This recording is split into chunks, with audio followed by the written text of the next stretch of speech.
అందరికీ జైభీమ్. నేను Rajesh Mahasen. Welcome to Mahasen media. Jaganmohan Reddy covering ఇచ్చేద్దామని వచ్చాడండి. కవరింగ్ ఇద్దామని మీడియా ముందుకు వచ్చాడు. మీడియా ముందుకు వచ్చి ఏదో ట్రై చేస్తున్నాడు. ఆయన ఏం ట్రై చేసాడో ఒకసారి మీకు కూడా చూపిస్తాను రండి. కడతా ఉన్న మెడికల్ కాలేజీలను స్కాములు చేస్తూ స్కాముల కోసం కాలేజీలను ప్రైవేట్ పరం చేయడానికి అడుగులు ముందుకు పడతా ఉన్నాయి. వ్యవసాయం అయితే పూర్తిగా చంద్రబాబు నాయుడు గారి హయాంలో రైతు పూర్తిగా రోడ్డున పడ్డాడు. రైతులకు అందాల్సిన పెట్టుబడి సహాయం 20,000 ఇస్తానన్నాడు. ఇంతవరకు రూపాయి ఇలా. అంతవరకు రైతులకు మామూలుగా వ్యవసాయం మొదలయ్యే టయానికి రైతులకు ₹1 ఇవ్వలేదటండి చంద్రబాబు నాయుడు గారు. ఇంతవరకు ₹1 కూడా ఇవ్వలేదని ఇప్పుడు ఈయన వచ్చి చెప్తున్నాడు. నిజంగా మరి ఈయన గెలిచినప్పుడు రైతు భరోసా ఈయన ఎంతకాలానికి ఇచ్చాడు? ఇప్పుడు చంద్రబాబు నాయుడు గారు వచ్చి కరెక్ట్గా 100 రోజులు, అంటే 3 నెలల 10 రోజులు, కరెక్ట్గా 100 రోజులకే రైతులకు ₹1 ఇవ్వలేదు అంటున్నాడు. జగన్ రెడ్డి ఎప్పుడు ఇచ్చాడండి? జగన్ రెడ్డి వచ్చిన వెంటనే రైతులకు ఇచ్చేసాడా రైతు భరోసా? జగన్ రెడ్డి ప్రమాణ స్వీకారం 35/2019లో చేసాడండి. అతను రైతు భరోసా ఇచ్చింది 15/10/2019 అండి. కరెక్ట్గా 165 రోజుల తర్వాత ఒక పథకం ఇచ్చాడు. 165 రోజుల తర్వాత. అలాంటి జగన్మోహన్ రెడ్డి ఇంకా 100 రోజులు పూర్తి చేసుకుంటున్న చంద్రబాబు నాయుడు గారిని వచ్చి ఇంకా ₹1 ఇవ్వలేదు. ఏదో కొంపలు ములిపోయినట్టు, ఇప్పుడే రాష్ట్రం మొత్తం అడుగుతున్నట్టు, రాష్ట్రంలో ఉన్న ప్రజలందరూ ఆకలితో అలమటించిపోతున్నట్టు 100 రోజులు అప్పుడే ఇంకేవ్వలేదు. నిజంగా అతనిలో గొప్ప నటుడు ఉన్నాడండి. ఏదన్నా ఒక విషయం చెప్పాల్సి వచ్చినప్పుడు, అగ్రెసివ్గా చెప్పాల్సి వచ్చినప్పుడు ఇక్కడి నుంచి వెంటనే బిగుతాడు. అదే దొరికిపోయాడు దొంగ అన్నప్పుడు ఇక ఎంత జాలిగా పెడతాడంటే అండి, ఇక స్వాతి ముత్యంలో కమల్ హాసన్ కూడా ఎందుకు పనిచేయడు ఈయన దగ్గర?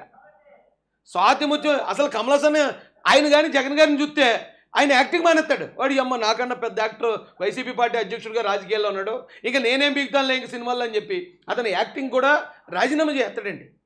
అంత గొప్పగా నటిస్తాడు. అక్కడికక్కడే స్లాంగ్ మారుతాడు. మనం పిఠాపురంలో చూసాం. ఇలా చిన్నగా కామెడీ చేశాడు. నీకు 15,000 రాజబాబు గారిని గుర్తు చేశాడు. ఇక్కడైతే ఇంక సేమ్ స్వాతి ముత్యమే, సేమ్ దింపేసాడండి కమల్ హాసన్ గారిని. ఒకసారి చూద్దారండి. గత ప్రభుత్వంలో మా హయాంలో వస్తా ఉన్న రైతు భరోసా పెట్టుబడి సహాయం కూడా ఇవ్వకుండా ఎగరగొట్టాడు. రైతులకు పెట్టుబడికి సహాయం పోయింది. రైతులకు ఉచిత పంటల బీమా ఎగిరిపోయింది. రైతులకు ఈ క్రాపింగ్ లేదు. రైతుల పరిస్థితి ఎంత దయనీయంగా ఉందంటే ఆర్బీకే వ్యవస్థ నిర్వీర్యమైపోతా ఉంది. మళ్ళీ క్యూలు కనిపిస్తూ ఉన్నాయి. వ్యవసాయ సలహా మండలి రద్దయిపోయినాయి. ఏ రంగం చూసుకున్నా కూడా తిరోగమనమే. గతంలో వైఎస్ఆర్సీపీ ప్రభుత్వంలో మా హయాంలో ప్రతి పథకము పారదర్శకంగా జరిగేది. డోర్ డెలివరీ జరిగేది. ఈరోజు డోర్ డెలివరీ గాలికి ఎగిరిపోయింది. డోర్ డెలివరీ పెన్షన్ లేదు, డోర్ డెలివరీ రేషన్ లేదు, పారదర్శకత అంతకన్నా లేదు. ఈయన అన్ని మాటలు అంటే ఒక చూడండి, పద్యం చిన్నపిల్లలకు పద్యాలు నేర్పిస్తాం. జానీ ఎస్ పాపాను పద్యం నేర్చుకున్నారు అనుకోండి ఎల్కేజీ పిల్లలు.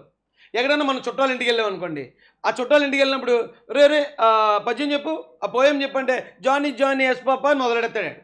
మళ్ళీ తర్వాత ఇంకొకరు ఎవరైనా ఫ్రెండ్స్ ఇంటికి వచ్చారు అనుకోండి, మళ్ళీ రే బాబునా వెళ్ళరా నువ్వు పద్యం అప్పు చెప్పు, పోయం చెప్పంటే మళ్ళీ జానీ ఎస్ పాప అంటాడు. సేమ్ జగన్ గారు కూడా ఒక పద్యం బట్టి పడతాడు.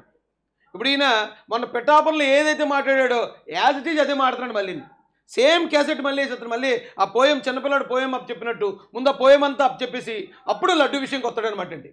ఈలోపు మొత్తం మళ్ళీ చంద్రబాబు నాయుడు గారిని ఏ అవకాశం వచ్చినా బురజల్లేదు. ఇతను గెలిచిన తర్వాత 165 రోజుల తర్వాత మొదటి పథకం రైతు భరోసా పెట్టాడు. 165 రోజులు అయిపోయింది అప్పటికి. అలాంటి అతను 100 రోజులుగా అప్పుడే ఆ 100 రోజులుగా ఆయన చేసిన కార్యక్రమాలు ఎన్ని ఉన్నాయో అవి కూడా చూపిస్తానండి. 100 రోజుల్లో ఆయన వచ్చిన తర్వాత తీసుకున్న అద్భుతమైన సంచలనమైన నిర్ణయాలు అవి కూడా చూపిస్తాను. ఈరోజు మళ్ళీ తెలుగుదేశం పార్టీ జన్మభూమి కమిటీల వాళ్ళ దగ్గరికి వెళ్ళి వాళ్ళ ఇళ్ళలో డిస్ట్రిబ్యూషన్ అట, వాళ్ళ ఇళ్ళకి సేమ్ ఇదే మన పిఠాపురం చెప్పిన పోయం ఇది. మళ్ళీ ఆ పోయం అప్పు చెప్పేస్తున్నాడు. అన్నయ్య కాసేపు జాగ్రత్తగా వినండి అందరూ. రావడానికి ఎవరైనా సిద్ధం కాకపోతే పథకాలు క్యాన్సిల్ అట. రాష్ట్రంలో పూర్తిగా లా అండ్ ఆర్డర్ పూర్తిగా ఏమైపోతా ఉంది అన్న పరిస్థితికి లా అండ్ ఆర్డర్ వెళ్ళిపోయింది. రెడ్ బుక్ పాలనతో ఈరోజు రాష్ట్రంలో అడ్డగోలుగా న్యాయాన్ని పాతరేసి దేశవ్యాప్తంగా జగన్ రెడ్డి గారిని అసహించుకుంటున్నారు ప్రజలు. ఇప్పుడు కల్తీ చేయటం వేరు, అవినీతి చేయటం వేరు. ఇతను 1,00,000 కోట్లు దోచుకున్నా ప్రజలు పెద్దగా పట్టించుకోలేదు. నేపాలే అలాంటి వాళ్ళు ఎంతమంది దోచుకున్నారు కదా, వాళ్ళు అందులో ఇతను ఒకడు. తర్వాత ఇతను అధికారంలోకి వచ్చి 6 లక్షల కోట్లు దోచుకున్నా అప్పుడు కూడా క్షమించారండి జనం. అతను లెక్కను కల్తీ చేసి 30,000 మందిని వాళ్ళ చావుకు పరోక్షంగా కారణమైన అప్పుడు కూడా క్షమించారండి ఇతన్ని. కానీ ఇప్పుడు మాత్రం క్షమించడానికి భారతదేశంలో ఏ ఒక్కడు సిద్ధంగా లేడండి. ఇలాంటి చోట కూడా నువ్వు కల్తీ చేసావంటే నువ్వు నిజంగా మనిషివేనా అని చెప్పి ప్రజలందరూ విరుచుకుపడుతున్నారండి. ఏం చేయాలో తెలీదు. దేశం అంతా ఒకేసారి మూకుమ్మడిగా దాడి చేసి చీ కొడుతున్నారు జగన్ రెడ్డిని.